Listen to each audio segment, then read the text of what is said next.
Welcome to a new episode of Season 1 of the Make Boards Work podcast. Today's guest is Stefan Kirchhofer, a friend, an amazing lawyer, a person intimately familiar with family businesses, and a successful entrepreneur, investor, and board director. Welcome, Stefan. Hi, Mark. It's a pleasure to be here. Stefan, as a lawyer, I think you deal with many crises, but also opportunities with your clients, which often are small and mid-sized enterprises, SMEs. What is your view? Is governance generally done better at family-owned companies, or is it done worse at family-owned businesses? Well, you compare it as to where there's several shareholders that are not necessarily members of the family. Correct, yes. Yes. No, I think I have a pretty clear answer to that one. Family governance is usually a lot worse than... because obviously when there's several shareholders that have put in money from different sides, they sort of have to agree on kind of a legal playing field, but also on a governance playing field. So I think they just put more thought into this even before they start. Whereas in family businesses, you sort of have grown organic structures that grow with time. Very often you have one major shareholder, one boss, the one leader that has been in charge for a long time. So this evolves around him pretty much. That's more of my experience. And I will also say there's probably a bit less need for governance in that kind of setup because it's more like a family hierarchy, maybe a natural structure that I'm not saying that's necessarily a good thing, but I think it's more relied upon than when you have this thing that you built up from documents, let's say. You just mentioned in a family-owned structure there might be a bit less need. Can you expand a little bit on that? Again, I think it has to do that there's roles that are just naturally there. That can be more like traditional distribution of roles that happens. Very often the generation in power will have the say, and then let's say the kids that are in the family business, they may have some say in certain areas, but not that much. And then there's maybe the level of the predecessors that still have something to say in certain things. That's probably tougher to handle that one. But I'd say because it's grown over time, there's probably a lot of unwritten rules and sets of rules that they just comply with naturally. That may be similar as to how the family is run or has been run. I think it's less rules based and more just organic, if I may say it that way. Mm-hmm. What have you seen instances in family-owned constellations where still the board, while it might be less necessary, might still have been structured in a way that really was conducive to be of value, to really be a highly functioning board, a performing board that added a lot of value in spite of possibly the less need for it? It happens, it exists, but I will say it's the exception. And that includes the businesses I've been involved, not so much as a lawyer, but in our family business. We rather worked with, the people on the board were really the people that either had shares or had a vote or family members. And then we worked more with advisors to sort of, we can get into that in a minute, why we need advisor and know-how, or even why we would want to have more board members. But there is instances, and I will say usually it has to do with the transitional stage, that more board members are invited to make sure that the know-how stays on throughout the transition.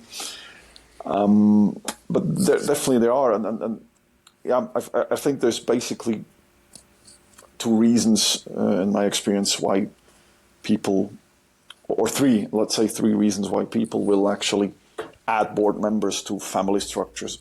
One is, if they identify that they have a blind spot in one of the know-how areas that you need to run a business. What comes to mind here is finance, legal, or IT. Recently, that they think we need reinforcement there. The second, and I think it's probably a very Swiss thing, but not necessarily just Swiss, is contacts. Somebody needs contacts, be it political contacts, maybe another industry that they want to set a foot in, whatever. And then more seldom, but still happens, I think, when they really want a sounding board or a sparring partner in there that challenges them. But my experience, most family-owned leaders of family-owned businesses, they don't enjoy that much being questioned. So it takes a big man there, I think, to do that, or somebody who really knows he's not apt to do it. But not many people that are in that position really believe that. So that would be like the reasons why you add those on. And then there's people that will actually elect board members and make them board members, and others. The other model, I think, which is quite common, that they become advisors, and there may be like a committee they're in, or they get invited for certain issues or more on a project base. So there's a wide variety of that. Mm-hmm. Let's quickly go through these three reasons where you say family or possibly other structures might add members to its boards and might seek. One was competency based, right? Domain expertise, a blind spot where some required skill is missing. Second was network, and third was like a genuine, what I think is really the core of a highly functioning board, is this genuine support and challenge, this genuine sparring partner, challenging, questioning, but in it obviously from good intent, right? On the competency side, you emphasized a few: IT, one legal, possibly finance. What have you seen that truly works well? Because sometimes these competencies are required for a certain stage, but possibly not for a very long time. Not necessarily for a long time. It could be for a transaction, for example. How do you go about that? Yeah, it's true. Some competences. I mean, probably the book study book case is when you transition. You want to sell the business. You get transactional. Then you definitely need different skill set. And then there's the question: do you rely just on the advisors? Because obviously there's lots of advisors in that field, including lawyers, corporate bankers, whatever you need, M&A specialists. Or do you really want somebody on the board that is probably a bit closer to you, that can supervise also these people? The thing is, these people are not that easy to find usually. I mean, who would you? Starts with confidence thing, who would you trust to be on the board for this kind of things? Who has the know-how, the skill set, who's done it already a few times? But it does happen, and I think that can be very helpful, that one, because obviously there's competition there as well, and especially M&A is an experienced business for a vast part.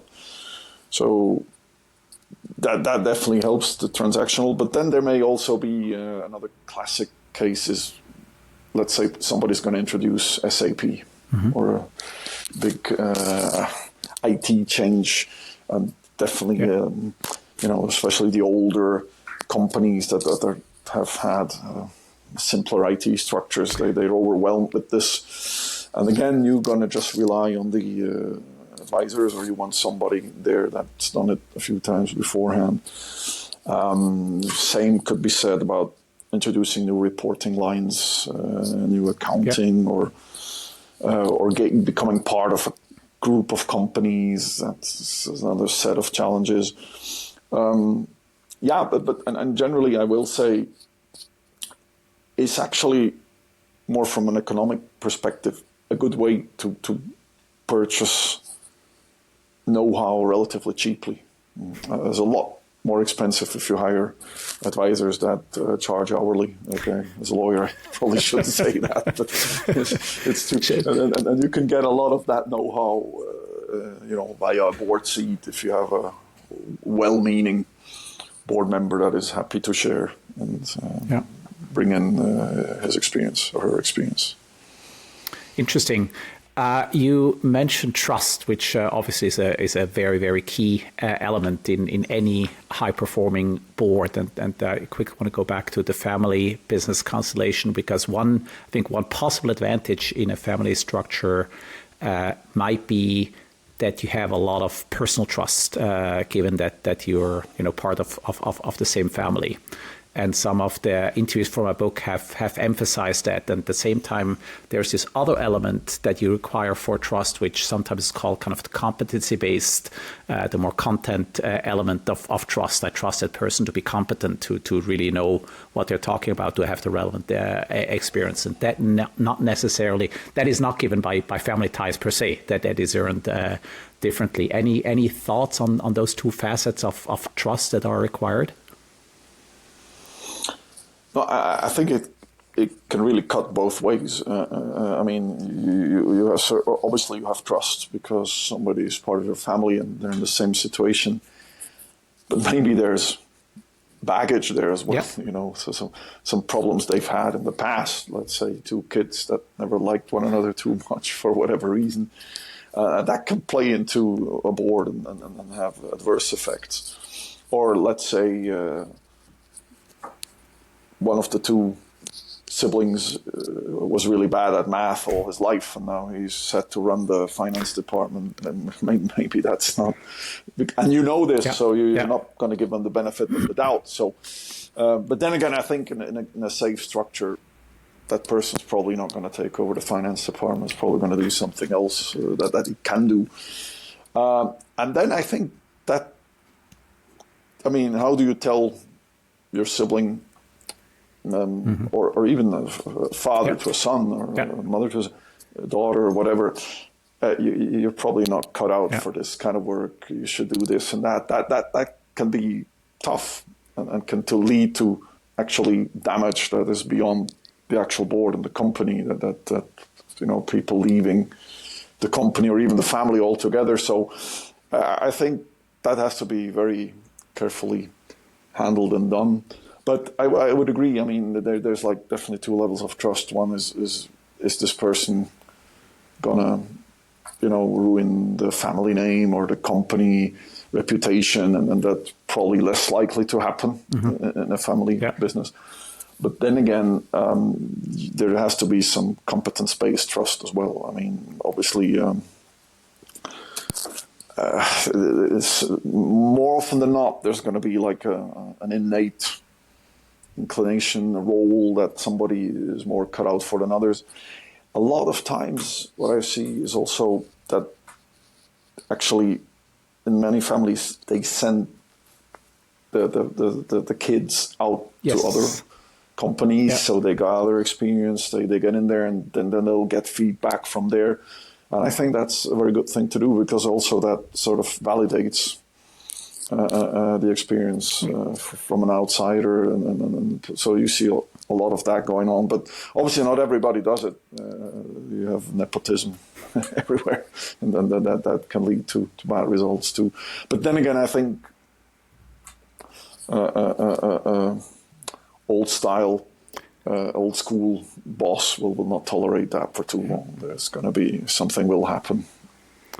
Your thoughts just brought something to mind that, again, I had a few discussions with multi-generational business owners. And one thing that I found quite common among those who really managed to have several transitions successfully from generation to generation is that they had a distinct set of family governance principles and then separate the business governance. So they had an explicit family governance and an explicit business governance.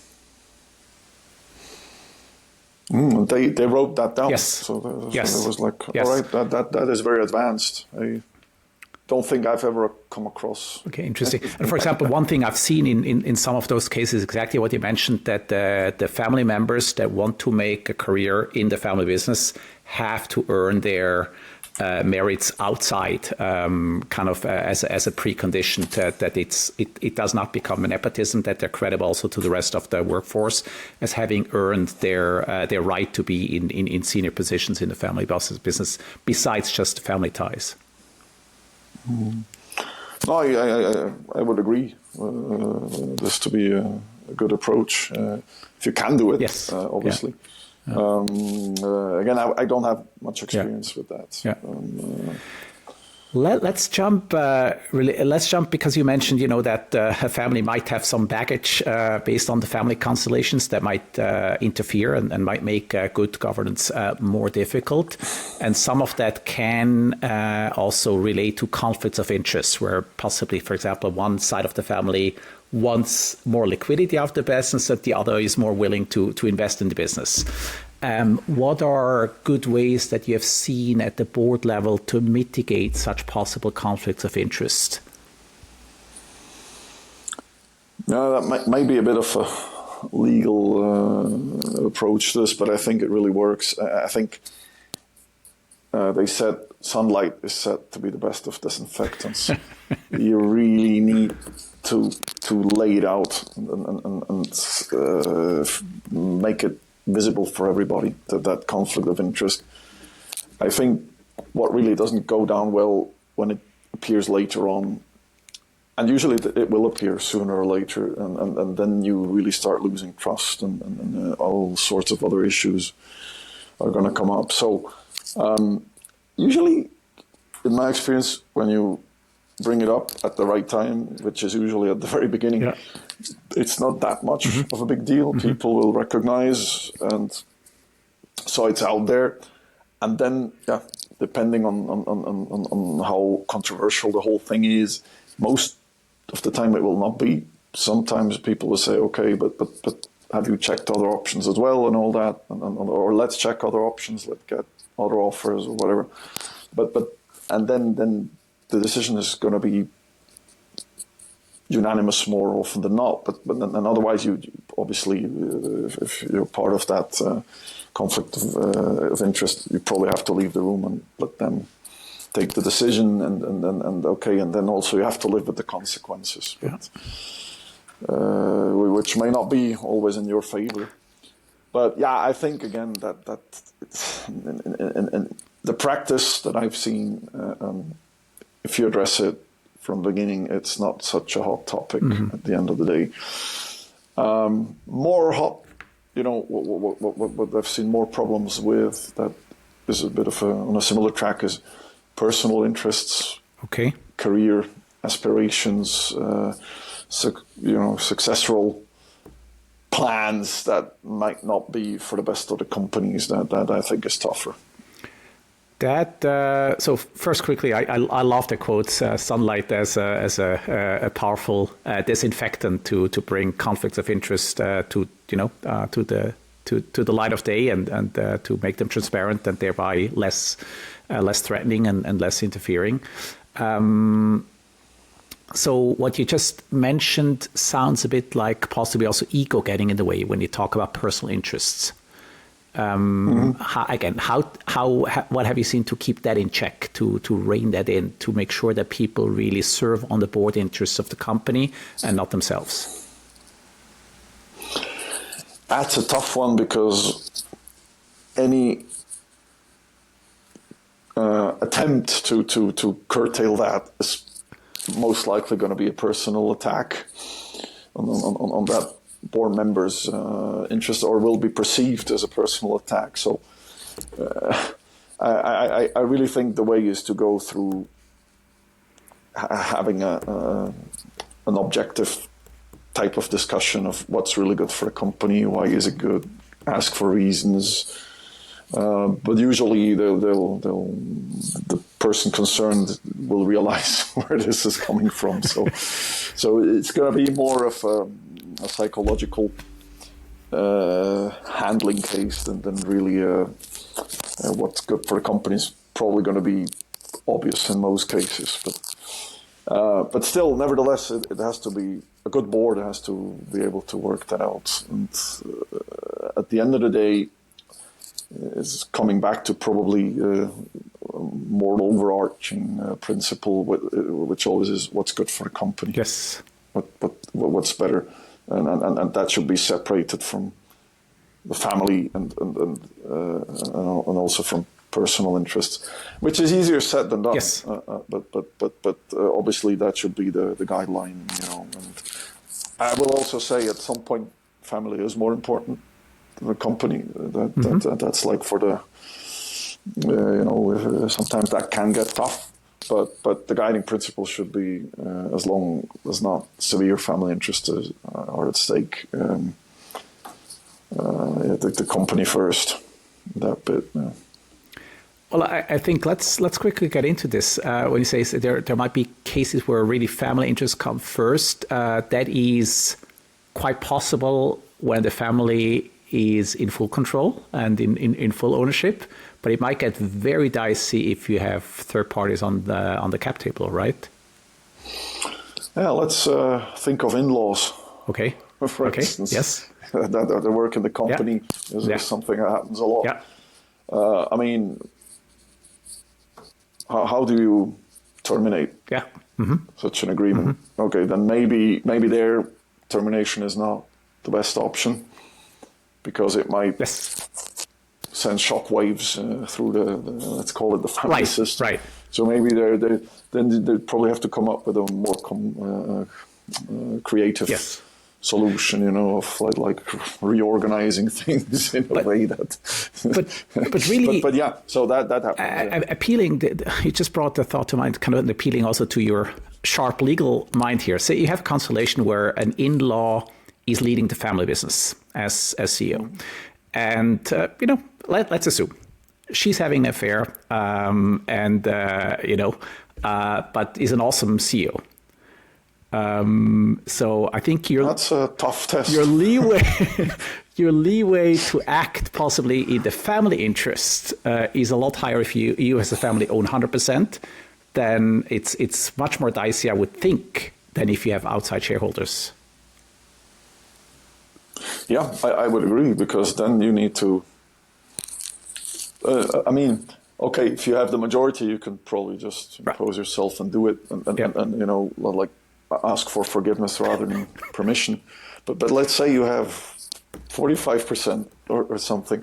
So then you need to sort of persuade them why this is the right move, and obviously it's not going to be good for a company. But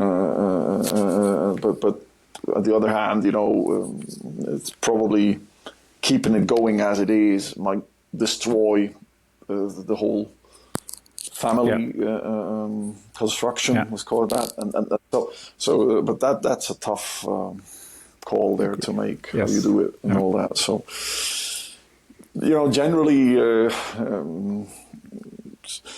In an ideal world, you wouldn't mix family and business, but it's just not the reality, right? So you have family businesses, and people work there, and in-laws work there, so it's more often as much as a challenge as the operational and strategical challenges that you have. Yeah. Another, you also, I think, have quite a lot of experience with companies that have venture capital or private equity on board, and there are also different types of conflicts of interest might materialize. For example, a fund might push for a transaction because they're maybe they have liquidity needs. They're raising funds, or their fund is towards end of its lifespan, and the family or the entrepreneurs, the founders, might see a lot of potential still to grow the company. Kind of in such constellations, what are helpful ways to mitigate such types of conflicts? It's a very good point you make, because obviously a generational business or a multi-generational business has an undefined lifespan, yes. right? That could be. It's not that many companies that exist for more than 50 years, but still, there's quite a number. And if you enter the venture capital or private equity basin, obviously that changes a lot. And then, let's say, I think, as you said, they most of there is exceptions. There is a few companies that want to keep these. They have this more like a dividend case. They want to keep those interests for long, or let's say it's like a home for companies that don't have succession planning, and they want to keep it there. But that's the exception. And the other ones, they at some point, obviously, they want to cash out, right? Yes. And the name of the game is you buy something cheaper than you sell it, and obviously you're probably going to leverage a lot if you can, so you get more returns, and that brings a different dynamic with it. The first advice that I would give people is if you admit these financiers into your company, you just have to accept that you're going to lose control to a certain extent over it. I mean, especially if you sell the majority, or depending on how the contract's drafted, they might have a say on when to get out and all that. So what I would say there is, don't do it if you don't think whatever you're giving up is worth what you're receiving. Okay. So that's a long and hard discussion, and we've had that in our family. But more often than not, there is like what we call a pain barrier that you say, okay, if this is what we get, we're okay with it and we accept it. So, but then again, that might not be the same for every shareholder or every board member in there. And then one other thing that I've seen that helps is like to have right of first refusal. Yeah. So that again, if the valuation gets very high, it might not be realistic to exercise that. But very often there would be an option on the table, even with the help of banks or other financing parties, to actually say, okay, if you're selling at that price, I can get it at the same price and keep it. Yeah. So that will give you, even if you're not going to do it, it will give you a bit of peace of mind to have that option, that you can still say, okay, it's been a nice journey with you guys. Thanks for the financing and for growing it, whatever they've done. But we're not ready to part completely with it yet. So. And again, most of the times it's not going to be exercised, but it helps to have that option. Right. Yeah, I like that. Any thoughts on where you have seen governance truly gel, where a board really stepped up? What made such a board perform? What contributed to a board that really, in your view, was of high value? I've seen it on a few occasions, when suddenly a CEO died. Okay. And the board really stepped up to help out the other family members to get it off the ground again and keep it going, I should say. But obviously that especially if the death is unexpected. And I think the key elements there are really a set of good values of the board members. Obviously, they need to have competences that are helpful in this, be experienced, and they need to have time for this, because obviously you have to step in and maybe say anywhere between 3 and 12 months, be in there until you found another solution. Exactly, and a new CEO. So there, I've seen it on a few times, and I think what I've seen is that really feel these board members felt the responsibility, because they usually were close to the family or the company somehow, or they wanted to help. Was their way of alleviating the situation for the family. But they also rejoiced the challenge a bit sometimes. I've seen, they sort of said, okay, let's we can do it. Roll up the sleeves and feel.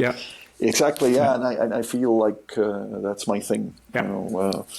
So, but again, that only works if you already have these guys aboard before it happens. That's also a good selling point, to have board members that are actually involved in the business and have know-how, and they've been on there for a while. Exactly. When you said one condition for that to work is that they have enough time after kind of post-mortem, right? But they probably also put in enough time before for them to have the context and the ability to actually be able to step in, right? No, absolutely. They sort of they couldn't have done it had they not known how the company is run. Exactly. So that was actually, and that's not the reason why they did it in the first place, but it came in handy in that scenario. Then other scenarios where I think it was actually when it got transactional. I've really seen, especially when one part of the shareholders didn't want to sell, the other did, and then sort of facilitating that discussion, taking a bit of family context out of it, going more with it, because obviously selling a family business, especially if you've had it more than one generation, is very emotional. Very emotional, yes. It's like, I always tell people it's a bit like selling a child. It sounds a bit cruel, but it's most of the times that company's probably gotten more attention than most children, so that they really had. So it's that's tough, and then if it's controversial, it's difficult already as it is. Right. Even if you agree that you want to do it, but if you have people within the family saying, "Hey, this is not the time," or the price is not right, or I think I can do better than this. But then it's very good to have people that have been there for a while and actually know what it means, the whole transaction, and also I could sort of think of what's going to happen in both scenarios, like compare. And the way I understood you in that scenario of a transaction of possibly selling a multi-generational family business, there the value of selected board members was primarily in facilitating the discussion, in not in kind of arbitrating, but in truly, navigating that highly emotional roller coaster of should we not, what's the benefits of each option, and trying to navigate that very tricky, dicey set of discussions among the family members, navigating the family interests, the business interests.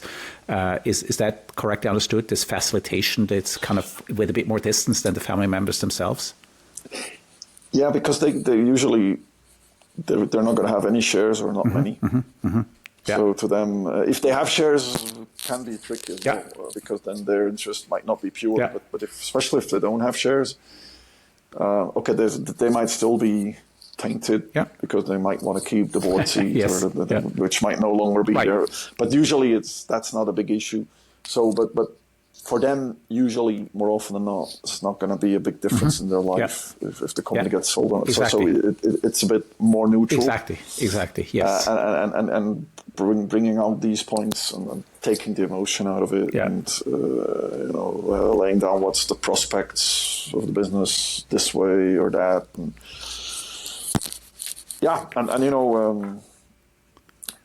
it's also sometimes what gets forgotten a bit, and that might be a bit of a controversial point, but I think the crowning moment or the crowning glory even of entrepreneurship is also learn to know when to go, is knowing when to let go. When you're no longer the best owner, when actually when you cash out your chips at some point, which is probably 180 degrees the wrong way against your DNA because you've been building up exactly. Yes. But still that I think and very few people that I've known manage to do it, at the right time and on the right terms. It's not easy. There it really helps to have people that bring that thinking back in. Yeah, and again, qua their more distance, more objectivity, more neutrality, that's the helpful part, right? Yeah, no, absolutely. That's the thing, because it's not about knowing the business. Usually the family will know the business better. Exactly. But it's more like it's a pathway there that most entrepreneurs don't get there very often. Yes. They probably get there once, or if they have several tries at selling, it's probably those few tries, but that's it. Exactly. And that's completely different than building up a business. That decision it requires different questions, different challenges, different second guessings, you name it. And maybe just one or two thoughts on the opposite of kind of deadly sins that really make a board turn dysfunctional. You surely have seen a lot, kind of what has really led to. Yeah, that's a long list. What I will say, I think probably not very surprising. If a board meeting is not prepared well, it's not worth doing. Yes. You need to be prepared. I'm not saying it takes an awful lot to prepare it adequately, but what I put it down in my notes here. I think prep is everything. The key metrics, the key numbers need to be there. Otherwise, you don't know what you're talking about. Usually, the good systems that I've seen working, and it's also how I try to run the businesses I'm involved with. We want to have metrics. We want to know where we are. We want to know where we're going, and then we want to compare. Yeah. So are we on the right track? Are we above the curve, below the curve, ahead of the curve, whatever? So that needs to be prepared. You need to have that set of numbers. I'll open another bracket because I've seen that too. Too many numbers are not good either. Correct. Yes. If you get a whole pitch book of numbers with 200 pages, nobody's going to read that. So you need to find the good format that will really, let's say whatever the realistic duration is, which also depends a bit of the rhythm, the size of the company, that people will read and because you want them in the discussion. Otherwise, again, it's not worthwhile. So find the good board pack format is worthwhile putting some effort into that. Then I think what I see too often as well, especially when there's larger boards, there's a lot of bystanders that don't really contribute. Some of them are there just because they were a friend of your father, or because you're on my board, so I'll be on your board. The quid pro quo type of thing. In my experience, especially for SMEs, small mid-sized enterprises, very hard to justify a board with more than 5 members. Yes. Because it will become inefficient when you need to actually just find a time exactly. to meet. Yeah. It's hard, and then it's not gonna add a lot of value usually. Rather have 3 really good ones than 7 mediocre, if I may say that. So and again, have people there that care and actually will air an opinion. And that's probably a very Swiss thing. A lot of people don't say that much. Mm-hmm. They don't want to, say something wrong or something that will fall on their feet and all that. So, and what I always tell people in my board is I've never fired anyone from a board or from a committee, whatever, for saying something stupid. I say stupid things all the time. But I fire people for not saying anything. Just I can't read your thoughts. If you're I love that. On the board, air your view. That's what you're here for. And even if it's not something, if it's something that you think I will not want to hear, it's something. The question is, we're here to gather ideas. I love that. Observations also. A lot of people will see stuff, especially when it's more operational boards that I will not see. So, and we have to access that information and just bring it on. And it can even be a bit chaotic at times and not that structured, but bringing it out there is very important. I love that. I love that, to create that safety to speak up, to possibly contradict or an awkward question can be powerful. Yes. Yeah, no, and I think also that goes into this a bit. I always try to make the first, say, 5 minutes of the board meeting not too serious, a bit funny, so people to ease up a bit, feel relaxed and build up that confidence level a bit. So nice. So I think that's also well invested time. That's it. Then what else doesn't work? One thing that sometimes we always see is like numbers are important, and I mentioned that as the first point, the metrics and all that. But then again, they're not everything either. Yeah. Some members, they really get fixated, and I see that a lot in especially private equity driven entities, and I understand that because that's their language. That's how they measure tools. That's how their fund or whatever it is measured, and they need to have that unified format. But and I've been fortunate enough to see also those that look beyond. But it should be the base of everything. But not every. You need to see beyond. Why are the numbers the way you are? You go beyond, and you have to have a bit of an understanding for the industry and cyclicalities or whatever comes in there. And what's influencing what, and the macro and that come into it. So, a lot of people get just hung up on the numbers and exert pressure with them, and I don't think that's helpful. Obviously, when you have a target, you want to reach it. But I think it should be the job of a good chairman or board member should be to help people to get to the target, not to. Obviously, you're also surveilling and all that, but then obviously, if you realize that there's a discrepancy there, you're on the same team. Yes. You all want to do. So how can we help? I think I will probably make one book reference here, and actually looking at it. It's the 1 Minute Manager. Yes. Which I really like that mindset. Yeah. I think that's very powerful when you go with. That's the mindset you should go into board meetings as well. You have to slightly adapt it a bit, but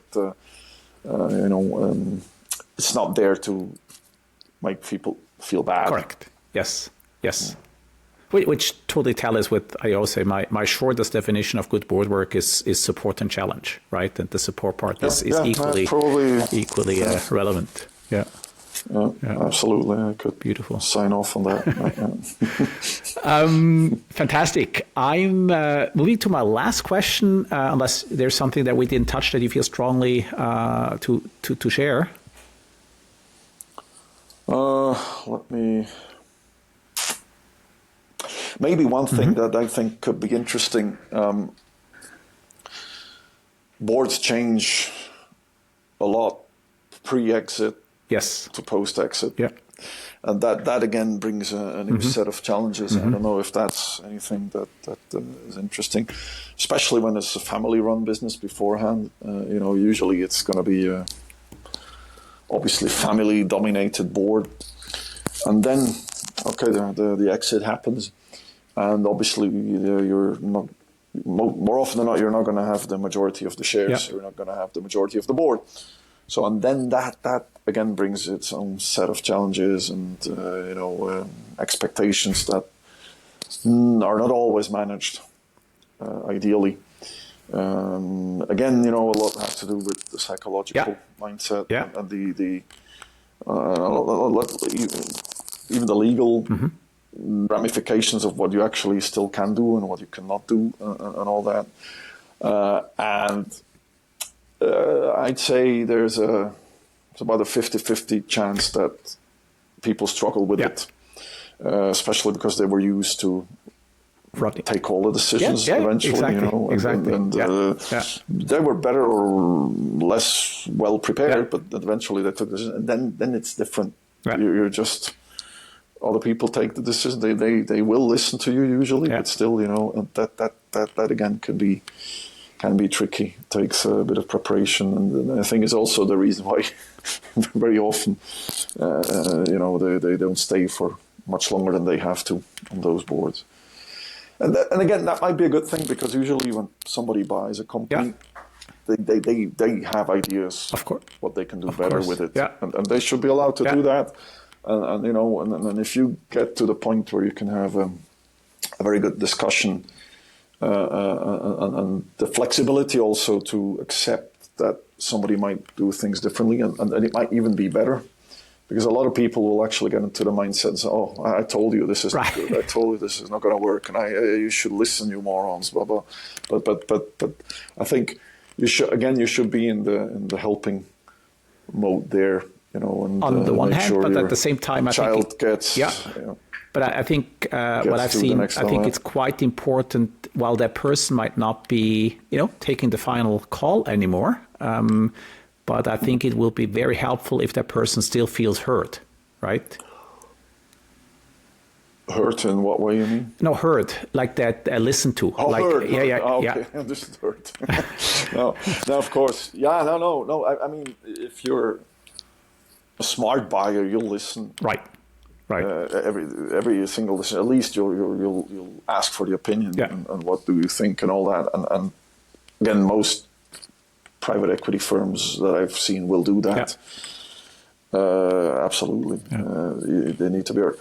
But sometimes it's hard on the ex-owner. Yes, the change management, the psychology. It's a very different transition, and probably not maybe not how shall I say, managed actively and intentionally enough, probably. Yeah, no, it happens. So I've seen good examples too, and all that. And then sometimes it's also interests can really diverge, especially when the seller still has a minority stake. And then he has, and most buyers want that. So they want him to keep a stake for a while, so he's still interested. Of course, exactly. And puts the effort in. But then, especially depending on how long the exit for that last part is, investment calls, become a whole different discussion and all. So again, I think that's just a few. We could go on for a long time in this, but that is probably not spoken too often about. Interesting. Good point. Thank you. Thank you. Yeah. And maybe the other thing I had there, and I'm not sure if you're too interested in that, but there's different kinds of boards. There's like foundations or clubs and all that stuff where it's less commercial. And again, that has a whole different set of dynamics going in there. But I'll leave that up to you if you want to touch on that. Interesting. No, I have a view, but please, if you want to spend a few thoughts on that, please, by all means. Many of our people, are also active in not-for-profit boards, so absolutely relevant. Yes. Yeah, and I think the one aspect I would want to carve out a bit is, why do people do that? Mm-hmm. What's their motivation of doing this? And so then I think that's where it really gets interesting. Obviously, it's not going to be for pecuniary reasons. But I think most people still want to get something out of it. Mm-hmm. I mean, there's obviously, I think everybody who does that wants to give back in a certain way. Mm-hmm. But I think it's the exception of the people that just want to give back. Mm-hmm. I think most of them want to get something out in more like prestigious thing. They want it to look good on the CV. They want have access to other networks and stuff like that. So, and I think running that has its own set of challenges, because again, you're not the only shareholder who can actually kick people off boards if necessary. You cannot just choose on the board who you want, and it's more of a democratic exercise there.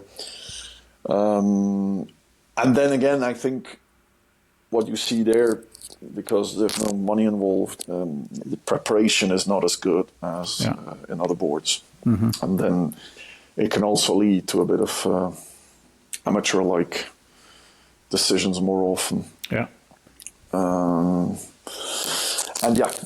People are generally more willing to spend other people's money than its own, so their own. So, as Maggie Thatcher famously remarked, right? yeah, she did.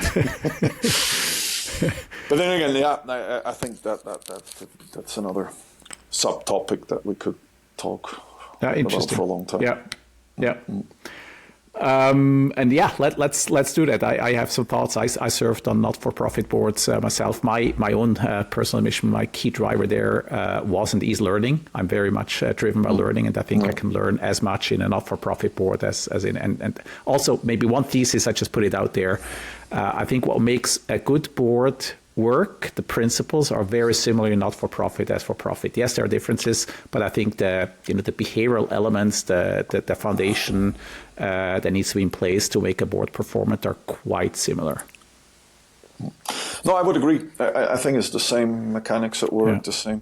But I think since the incentives are a bit different, it gets different attention. Yes, correct. Yes. Now, for a final question with you, Stefan.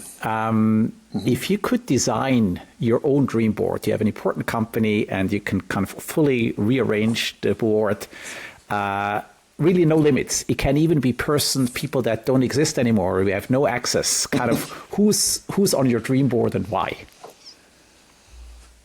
Well, depends a bit on what company.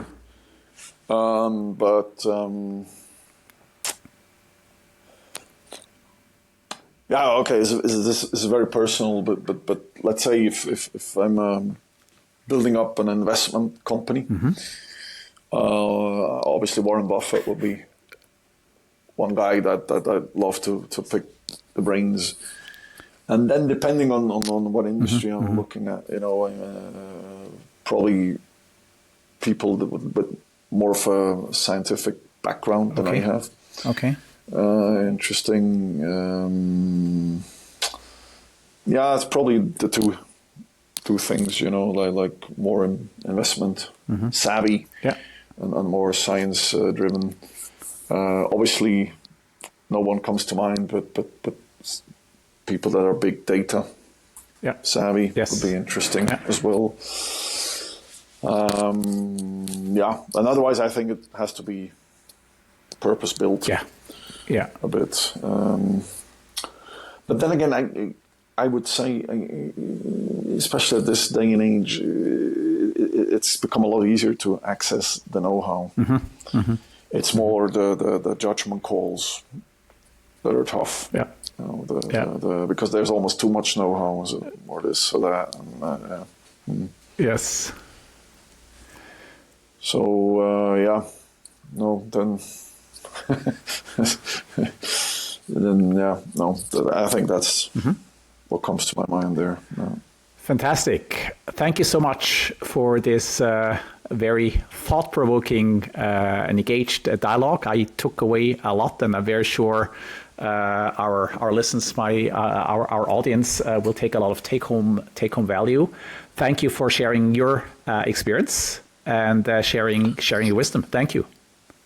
No, thank you very much for hearing me out and for the good questions. And I wish you lots of success with this format, which I found very interesting. Thank you.